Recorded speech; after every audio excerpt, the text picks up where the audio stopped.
রশ্মিতা সবুজ জামা পরে গঙ্গা ফড়িং হয়েছে, আর হচ্ছে একজন লাল পিঁপড়ে, ও হচ্ছে রাই। আমি এক গঙ্গা ফড়িং, নাচি আমি তিরিং তিরিং। শ্রীমান পিঁপড়ে পদ, তুমি দেখছি রোজ রোজ শস্য দানা নিয়ে চলছো। রোজ রোজ এত পরিশ্রম করে দূর থেকে শস্য দানা আনছো যে, এত সুন্দর দিনগুলিতে একটু মজা করো না কেন? না ফড়িং বাবু, আমি এখন কাজে ব্যস্ত, নাচ গান করার সময় নেই। তুমি এত মজা করতে জানো না, কি বোকা তুমি। এখন তো চারিদিকে কত খাবার, এগুলো সংগ্রহ করার দরকার কি?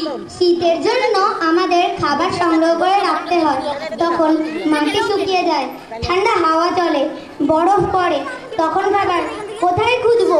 এখনই সব সঞ্চয় করে রাখতে হবে। তাই বোকা পিঁপড়ে, তুমি তোমার কাজ নিয়েই থাকো, আমি মনের খুশিতে নাচ করি। বোকা একটা পিঁপড়ে। বর্ষা ও শরৎ পেরিয়ে শীতকাল এলো, আর গঙ্গা ফড়িং খাবার খুঁজতে লাগলো।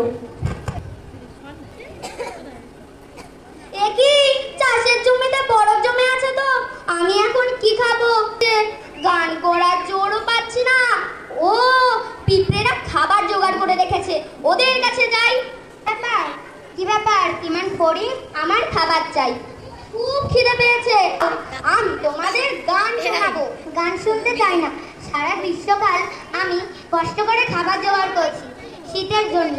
তুমি আমাকে বোকা বলে হাসাহাসি করেছো, ওই সময় তো আমি ব্যস্ত ছিলাম, গান গেয়ে সময় কাটিয়েছি।